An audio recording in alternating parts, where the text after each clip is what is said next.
Good morning Philippines, mga kabarangay, mga kababayan, mga kapatid.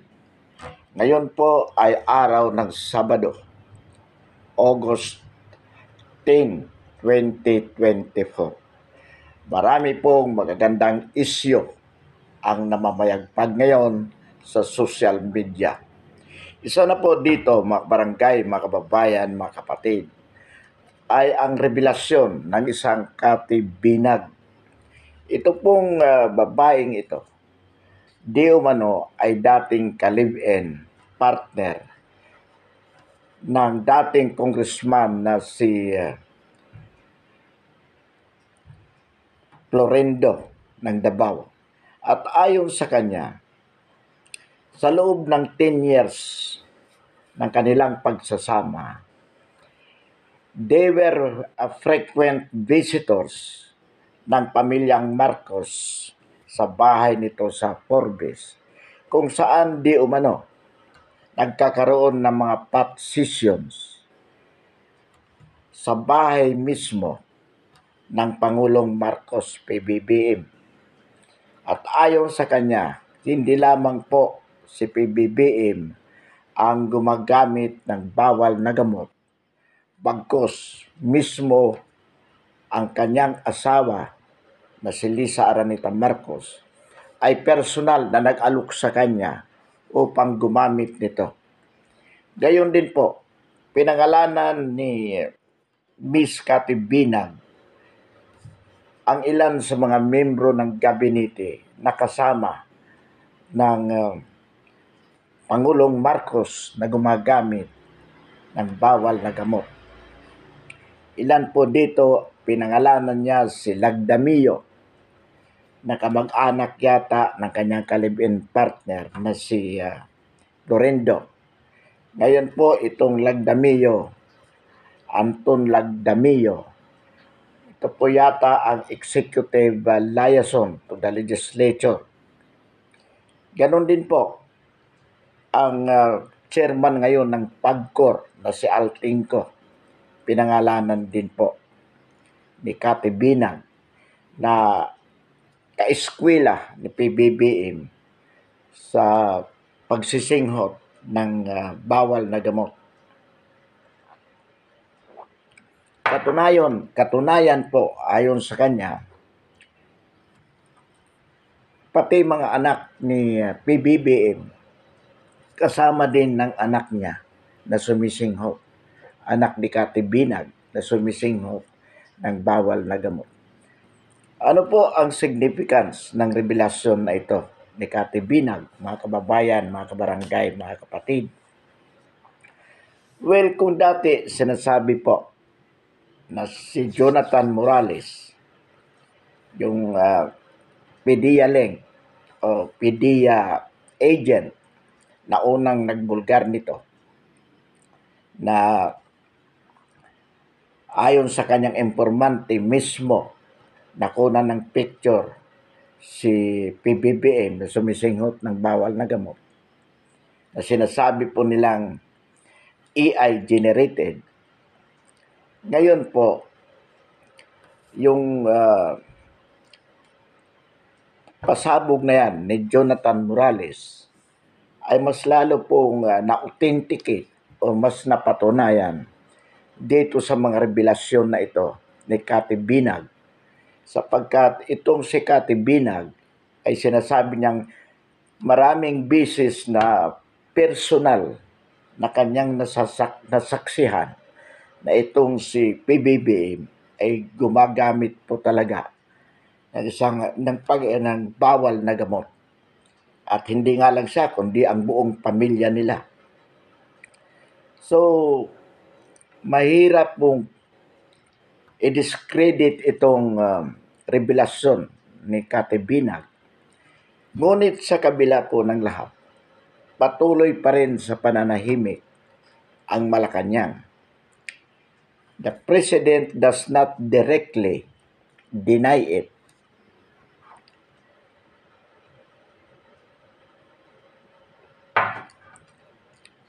Sa batas po natin, mga kabarangay, mga kababayan, mga kapatid, under the rules of evidence. Kung ikaw po ay pinagbibintangan at dapat na ikaw under ordinary circumstances, you have the opportunity to deny it and you did not, then that silence can be admitted o can be considered an admission.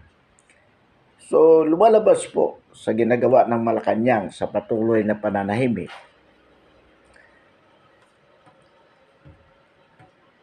lumalabas na yung kanilang pananahimik na yan ay masasabi nating pag-amin sa mga bintang sa kanila na talagang ang ating Pangulo at yung kanyang makasama sa gabinete ay adik po. At kung ganito po ang kalagayan ng ating bansa, mga kabarangay, mga kababayan, mga kapatid, na pinamumunuan ng mga adik na katulad ng ating Pangulo at kanyang makasama sa gabinete, nakakatakot po ito. Kailangan po talagang kung hindi sila kusang magbibitiw, dapat po sila ay patalsikin sa kanilang tungkulin. Sapagkat habang sila po ay tumatagal sa kanilang posisyon na yan, ay lalo pong nalalagay sa panganib ang ating bansa. Ang una pong problema sa isang polboronic president and members of the cabinet, we are made to believe of their hallucinations.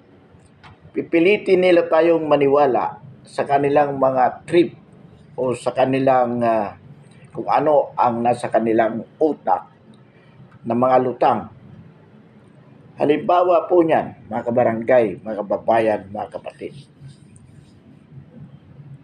Ito na may nabanggit sa SONA ng ating Pangulo. Na sinasabi niyang, we have completed the construction of 5,500 flood controls. Ang tanong po dyan, nasaan yung mga flood controls na yan? Kung pinagkagastusan po yan ng average of 1 million per flood control, multiply by 5,500, napakalaking pera po. Pero nasaan po yan? Sapagkat kung mayroon, di sana po natugunan, hindi magiging malaking problema ang baha, lalong-lalo na sa Metro Manila. Tinanong po ang ating Pangulo tungkol sa presyo ng bigas. Sabi niya, hindi totoo yan. Sapagkat sa amin, sa Kadiwa, 29 pesos lang per kilo. Nasaan po ang Kadiwa, mga kabarangay, mga kababayan, mga kapatid? Kung mayroon man, baka isa, dalawa. So, sinasabi niya, 29 pesos lang ang bigas. Pero sa merkado, naglalaro po between 60 pesos and 80 pesos. Sasabihin niya that ours is the fastest growing economy in Asia. Pero patuloy po ang paghirap ng sambayan ng Pilipino. So marami po tayong mababanggit na mga kasinungalingan ng ating Pangulo. Sinasabi po nila na ayon sa survey, maraming Pilipino ang may gusto sa kanyang administration. Pero iba po ang ating nararamdaman. Iba po ang ating nakikita. Mas maraming Pilipino, mas maraming sundalo, mas maraming mga kapulisan ang ayaw na sa kanila o sa kanyang administration. And yet, itong patuloy na pananahimik ng Pangulo o pag-i-deny ang mga akusasyon na ito, ito rin po ay kasama ito sa kanilang pagiging lutang. Hindi nila pinapansin na ang tingin nila kaya nilang lokohin ang sambayan ng Pilipino. Nakakalungkot po ito, mga kabarangay, mga kababayan, mga kapatid. Kailan lamang binulgar po ni BP Sara ang totoong dahilan ng kanyang pagbibitiw sa gabinete.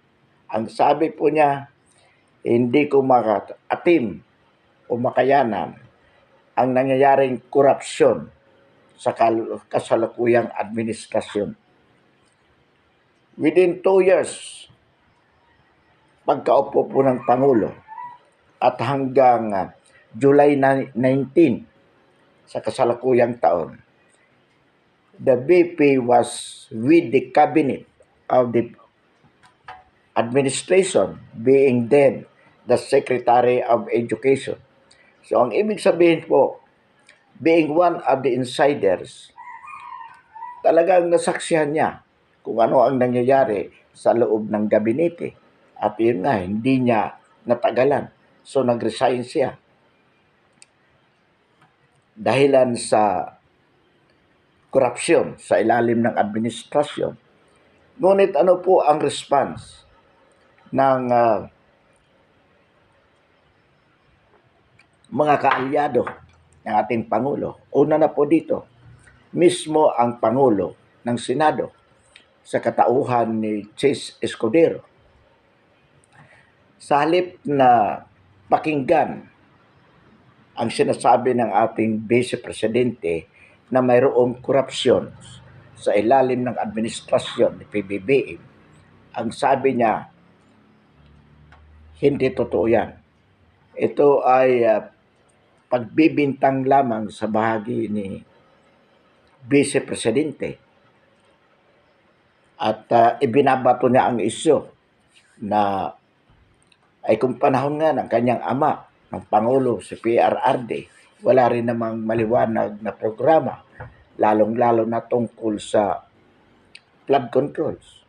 So, ibig ko sabihin, si Chis Escudero, as a Senate President, ipinagtatanggol si PBBM na pilit sinasabing napakalinis ng administrasyong PBBM. So kung ngayon po ang paniniwala ni Chis Escudero na sa tingin natin mukha rin namang bangag, paano nila, how would they try to correct the mistakes of this administration kung immediately ang kanila pong reaksyon sa mga ibinibintang ng korupsyon ay ipagtanggol sa halip na tingnan, sa halip na imbestigahan. Pero sa mga ibang issues na may kaugnayan upang idiin ang ating dating Pangulo, PRRD, mabilis po sila na nagko-conduct agad ng inquiry under the pretext of inquiring in aid of legislation. Ganon din po ang sinabi ng lower house ng mga congressmen. Ang sabi nila, nakakalungkot itong akusasyon ng Vice Presidente about the rampant corruption in the PBBM administration. Ay sabi nila, it sends a wrong signal to the international community, showing that the higher leadership of this country is not united. So, instead na tingnan kung ano itong sinasabi ng Vice Presidente na korupsyon sa ating pamahalaan under the present administration, immediately they jump into a conclusion to defend the administration. Ito po ang itong mga reaksyon na ito. Ito po ang karaniwang ginagawa ng mga corrupt na officials na kung titingnan nga natin ay mukhang mga bangag din. So nakakalungkot po ito, mga kabarangay, mga kababayan, mga kapatid. Hindi na po ito biro. Ito po ay nangangailangan ng immediate action directly from the citizenry.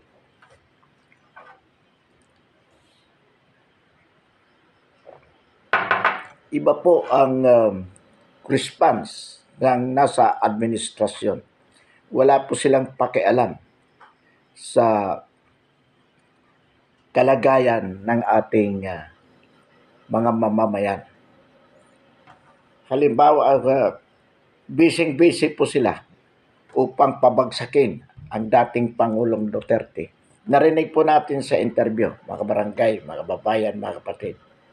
Ano po ang sabi ng Solgen, Solicitor General, sa katauhan ni Minardo Guevara? Ang sabi niya, hindi kami makikipagtulungan sa ICC upang arestuhin ang dating Pangulo. Ngunit hindi rin namin sila pwedeng pigilan. So ano po ibig sabihin niyan? The government is tolerating the ICC to arrest the former president, which is a direct interference of our internal affairs. So pinapayagan po yan. Sabi po ni Boyeng Remulla as Secretary of the Department of Justice, pwede pong hilingin ng ICC na iserve ng ating kapulisan ang warrant of arrest against PRRD. So kapag ganyan po ang paninindigan ng ating pamahalaan, it is saying that they will allow PRRD to be arrested by the ICC or by the International Criminal Court. Napanood nga pa natin sa interview din itong Quad Committee sa Lower House, kung saan nung tinanong po ang isang congressman doon, dito ba sa investigasyon na gagawin ng Quad Committee, ang mga records ba nito ay pwede magamit ng ICC laban sa dating Pangulo? Immediately, ano pong sabi? Oh, this is a public records, kaya pwede po nilang gamitin. So in other words, kung ganun po ang conclusion, itong gagawin ng Quad Committee inviting the former president to attend related to the investigation by the lower house, by the Quad Committee on the alleged violation of human rights during the PRRD administration related to the war on drugs of the former president. So ang ibig po sabihin niyan, the Quad Committee is doing the investigation in order to provide records for the ICC. Sila ang mag-iimbestiga tungkol sa di umano violation of human rights ng panahon ni PRRD related to war on drugs, at ang mga records na ito as public records pwedeng magamit ng ICC. So in effect, they are providing evidences for the ICC. Ginagawa nila to para magkaroon ng pagkakataon ng ICC na magkaroon ng mga ebidensya using the records of the Quad Committee. So ano po ang ibig sabihin yan? Mismo ang ating Kongreso ang nais na ipahuli sa ICC ang ating Pangulo. Nakakalungkot po. Mga barangay, mga kababayan, mga kapatid, ito pong war on drugs during the PRRD administration, naging successful po ito in the sense na halos maubos ang mga pusers at ang mga users. Pag ayaw sumuko, at lumalaban sa pulis, napapatay. Pero ngayon, baliktad po. Pinoprotektahan ng Administrasyong Marcos Jr. ang mga posers at mga adik. At hindi lang ang si Pangulong Marcos, pati po ang buong pamahalaan, including Congress, under the pretext that the war on drugs of the present administration, sabi nga ng Pangulong PBBM, is bloodless, humane, and respectful of the human rights. Maganda pong pakinggan. Pero ang totoo dyan, ang epekto po niyan is to protect the drug addicts and the drug users, or drug users and drug suppliers, illegal drug suppliers. Bakit po? Sapagkat sila mismo ay mga bangag. Mga bangag po. Ngayon, balikan po natin yung revelasyon ni Kati Binag na sinasabi nga niya kahit yung naging asawa o kapartner ni Margie Moran, ni Gloria Diaz ay kasama din sa patsisyon na yan. Kasi mga politika po ang mga kapartner na ito. Hinahamon nga ni Kati Binag na magsalita na rin itong si Gloria Diaz at si Margie Moran. Sabagay dati po napabalita yan. Kung maalala po natin na si Margie Moran ay naging addict din. So most probably, hanggang ngayon, addict pa rin yan. Ngayon, napaka relevant po itong revelasyon ni Kati Binag.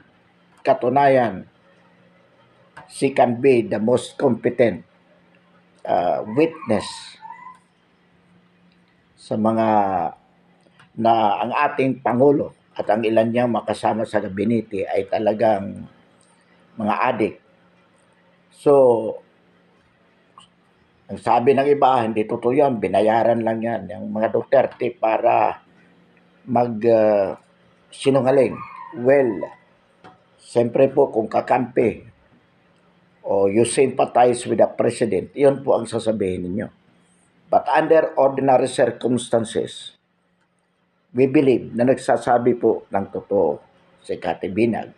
Katunayan po, ang sabi niya, marami siyang hawak na mga USB na kung saan nandoon ang pictures ng mga tao ito na sumisinghot.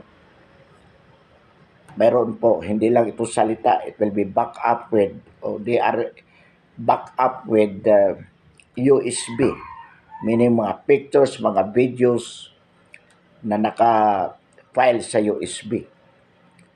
So, mga kabarangay, mga kababayan, mga kapatid, subaybayan po natin itong revelasyon ni Kati Binag. Kapag may nangyari po sa aling ito, nasagasaan, nabangga, inatake sa puso, whatever, namatay, ang isa lang po ibig sabihin niya, she was disposed of by this administration to eliminate her as a living witness to the fact that the president is a pulboronic president, addict, kasama yung kanyang mga kabarkada na ngayon ay nasa iba't ibang posisyon ng gobyerno. So, subaybayan po natin ito, mga kabarangay, mga kapatid, sapagkat kapag hindi po natin ito sinubaybayan, malamang sa malamang, malalaman na lang po natin ito. Nakakulong na. Pagdating sa kulungan, pwedeng yariin, katulad po kay Jonathan Morales, kay Maharlika, at sa iba pang mga vloggers na kumakalaban po sa kasalukuyang administrasyon. Marami din pong vloggers, alam natin, at halatang halata naman kung gaano kasalaula ang pilit na ipinaglalaban si Pangulong Marcos at ang kanyang pamilya, lalo na si First Lady Aranita Marcos. Isa pong nakita nating vlogger na napakasalaula. itong Mima. Napanood po natin, tinitingnan po natin, at talaga naman po nabalitaan po rin natin, mga kabarangay, mga kababayan. Halimbawa po dyan, itong si Mel Robles na manager ng PCSO. Nag-file po ng kaso labang kay Maharlika Libelo sapagkat binabanatan po ni Maharlika itong si Mel Robles. Ang mga vlogger na mga bayaran nila, tuwang-tuwa po. Ang sabi niya, end of the world. Sabi nung Mima na ito, end of the world na para kay Maharlika. Ang kapal ng mukha ng babaeng ito. Halata naman po talagang bayaran. Isa pong halimbawa yan ng panggigipit ng kasalukuyang administrasyon sa mga kritiko nila. Katulad din po naman ng pilit na kinakasuhan si Harry Roque. Ngayon, ang masasabi po natin dito kay Mel Robles, kung ayaw po niyang makriticize, magbitiw siya sa PCSO. Because the PCSO is a public office. And what involved here is public trust. Kaya kung may makikita ang mga mamayan na mga anomalya sa alinmang ahensya ng gobyerno, you are free to criticize them. Itong mga opisyalis natin, hindi sila dapat maging balat sibuyas sapagkat tungkulin nila na patunayan sa taong bayan na malinis ang kanilang panunungkulan. Kaya kung makri-criticize sila, dapat ayusin nila yung kanilang ahensya at kung hindi nila kaya, magbitiw sila. Hindi para gamitin ang korte na ahensya ng gobyerno para gipitin ang mga mamamayan na nagiging kritiko sa kanilang panunungkulan. Yan po ang esensya ng isang demokratikong bansa with a democratic government. Pero nangyayari po sa ngayon, when you criticize the government, nalalagay ka sa panganib sapagkat the government, the people in the government with this polvoronic president and polvoronic cabinet members and officers in different government agencies ay gigipitin kanila upang mapilitan kang manahimik at hayaan sila sa kanilang pagsasamantala sa sambayan ng Pilipino. Yan po mga kabarangay, mga kababayan, ang hindi natin pwedeng i-tolerate. We take the risk of being incarcerated, eliminated, or whatever to protect this country. This is the only thing that we can do under the circumstances. Ibulgar ang kasamaan ng kasalukuyang administrasyon at huwag pong matakot. Mga kabarangay, mga kababayan, mga kapatid, inuulit po natin ang ating panawagan na ilunsad na po ang EDSA 3 upang pabagsakin ang pamahalaang ito. Hindi po kusang magbibitiw ang mga ito sapagkat nais na lang manatili sa kanilang mga posisyon upang kamkamin ang kaban ng bayan at gawing mahirap ang sambayan ng Pilipino. Sapagkat habang naghihikahos ang sambayan ng Pilipino, mas madali po na ito ay kanilang habang buhay na mapagsamantalahan.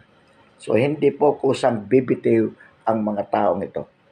Katunayan, lalo nilang pinag-iigting ang kanilang sindikato upang takutin ang lahat ng mga mamamayan na lumalaban sa kanila. So kung ito po ay magtatagal o patatagalin pa natin, baka dumating ang panahon na wala na po tayong kakayanang lumaban pa sapagkat napakalakas na ng kanilang pwersa. So habang iyan po ay hindi pa gaanong malakas, habang marami pa ang malaya na labanan ito, samantalahin na po natin. Kagabi, napanood po natin sa isang vlog na mayroong kwentuhan sa EDSA, dyan po sa EDSA Shrine. Nananawagan po tayo na sana simula na po ng pagpunta ng sambayanan sa EDSA upang ma-launch na po ang EDSA Priest. Sapagkat habang dumarami po ang mga tao na mananatili sa EDSA demanding for the ouster of the President, mapipilitan po na magbitiw o kung hindi man, mapapatalsik po ang ating Pangulo. May nabasa o panood din po natin, mga kabarangay, mga kababayan, sa isang vlogger, na yung mga generals ng armed forces at mga retired, naglabas po sila ng manifesto na kung saan sinasabi nila na kanila pong pinaninindigan ang laban dito against the corruption and the government under the administration of the PBBM. Particularly dito po sa sinasabing 5,500 flood controls na naipatayo ng PBBM administration. Sapagkat ang sinasabi po ng mga general na ito, na saan yung project na yan na binadgetan ng napakalaking halaga ng pamahalaan. So in other words, marami na po ang nakakapuna at marami na po ang mga kritiko sa kasalukuyang administration. Kailangan lang po dito ang aktual na pagkilos, paggalaw ng sambayanan, pagpunta sa EDSA upang patalsikin ang kasalukuyang Pangulo. So ito po ang ating panawagan paulit-ulit. Huwag po tayong matakot sa banta ng administrasyon na sinasabi pong pwede tayong hulihin. Pwede po tayong hulihin kung hindi po tayo magkakaisa. Pwede po tayong hulihin kung hahayaan natin sila na hulihin itong mga nagsisimula. Sapagkat kaya po nila ginagawa yan dito sa mga organizers ng maisog particularly, ay upang ipakita sa sambayanang Pilipino na kung ikaw ay magiging kritiko sa kasalukuyang administrasyon, meron kang paglalagyan. So, pananakot po yan. Pero kung sa kabila ng ginagawa ng administrasyong ito sa panggigipit sa mga taong palaban sa kanila, ay hindi matakot ang sambayanan. Lalong ipakita ng sambayanan na tayo po ay handang labanan ang mga kalukuhan na ito. Laban sa sindikato ng mga bangag na namumuno sa ating pamahalaan. Iyan po ay matatakot. Sila po ay lalayas na lang dito sa Pilipinas. At a better one will take the place of the President and the person of the Vice President. Kahit saan pong anggulo tingnan, mga kabarangay, mga kababayan, mga kapatid. Kahit hindi po natin personal na kilala ang Vice Presidente, pero makikita po natin na talagang mayroong pagmamalasakit ito sa sambayan ng Pilipino. katulad po din naman ng kanyang ama na naging Pangulo. Katunayan po, alam po natin na hindi mananalo si PBBM bilang presidente kung hindi po siya nakipag-alyado sa vice-presidente kay Inday Sara. Sa ating nalaman po, personal, we have not voted ever since PBBM when he ran for president, for senator and vice president. But we campaigned for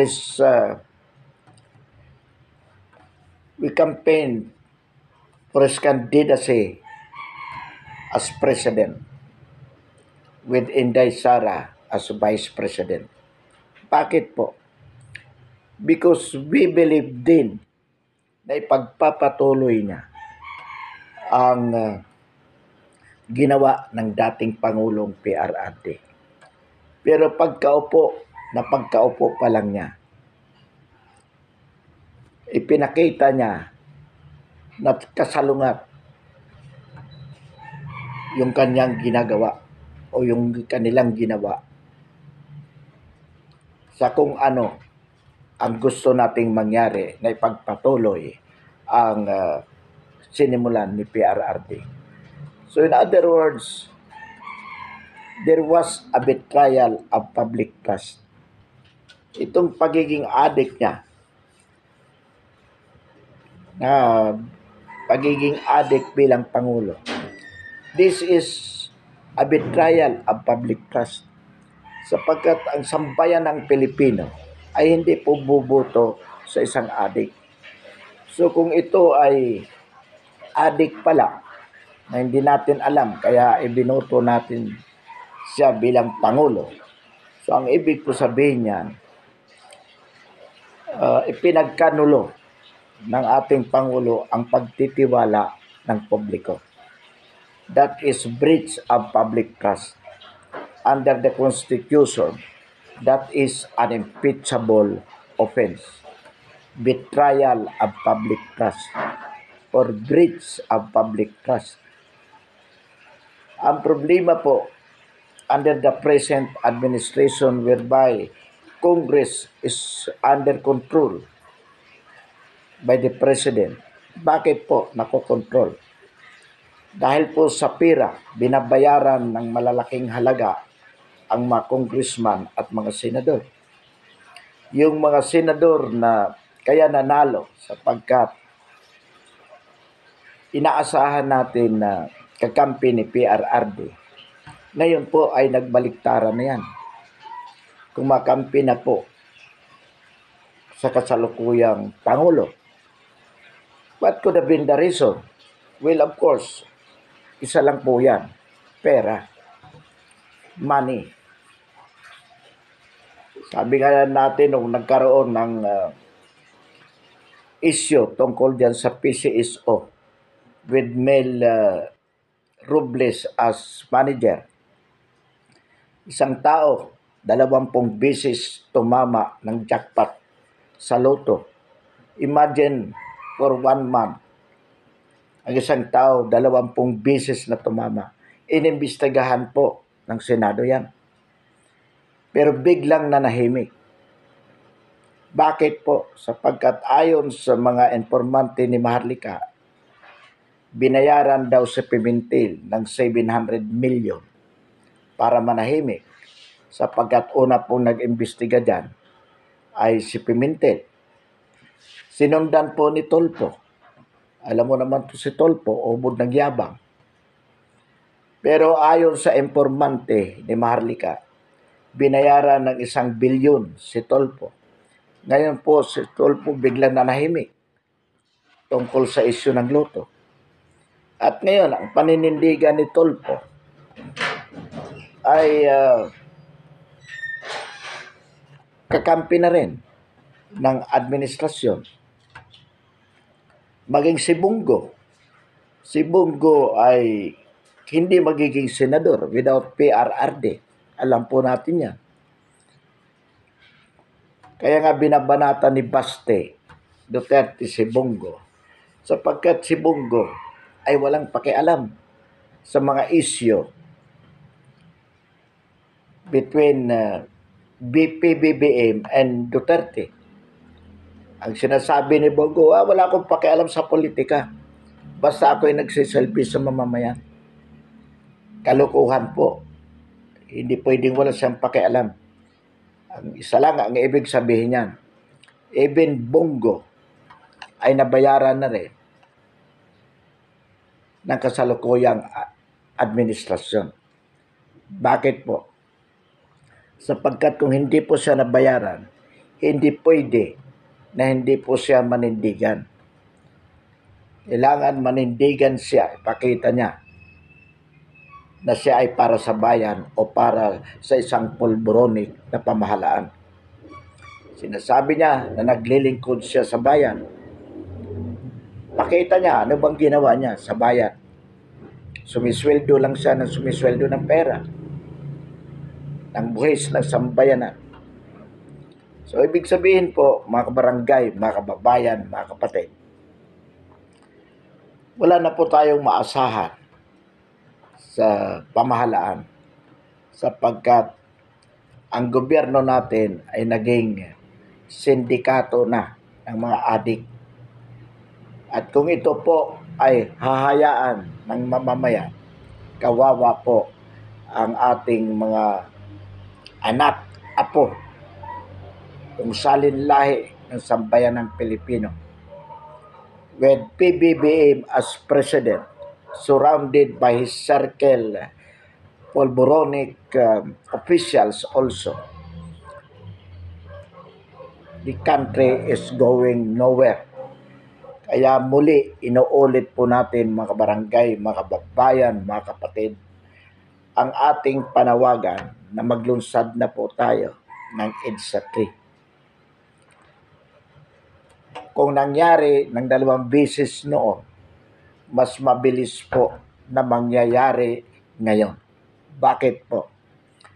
With the help of social media technology, napakabilis po na i-disseminate ang informations na katulad nito. Ang kailangan lang po, samahan natin ng aktual na pagkilos upang magtungo sa EDSA at ipanawagan ang pagbibitiw ng ating Pangulo. At kung hindi siya magbibitiw, for the armed forces and the police forces, together with the citizenry, to withdraw our support to the present government. Inuulit po natin at this juncture, ladies and gentlemen, na ang criticize o paglaban sa kasalukuyang administrasyon ay hindi po pagsira ng pamahalaan. Because the president is not the government himself. The government as an institution should be preserved, being a democratic institution whereby the citizenry would be allowed to criticize people in the government. Sila po ay nariyan sapagkat ibinoto ng taong bayan at mayroon po silang accountability, pananagutan sa sambayanan. So much so, kung hindi po nila ginagampanan ang kanilang tungkulin at lalong-lalo na po kung pinagtaksila nila ang pagtitiwala ng sambayanan, if they betrayed the public trust that was given them during the election time, then it is just but proper, it is moral and legal for them to be ousted sapagkat bilang mga pulboronic officials of the government, they have no legal and moral basis to stay in office. If they will not voluntarily give up that office, if they will not voluntarily resign, then they have to be ousted by way of EDSA trick. Pansamantala po, mga barangay, mga kababayan, mga kapatid, wakasan po natin ang ating talakayan ngayong umaga. But rest assured na hindi po natin ito tatantanan. Patuloy po tayong mananawagan sa ating mga sambayanan na magkaisa, magtulungan upang mapatalsik po ang kasalukuyang Pangulo ng ating bansa. Muli, maraming salamat at magandang umaga sa lahat.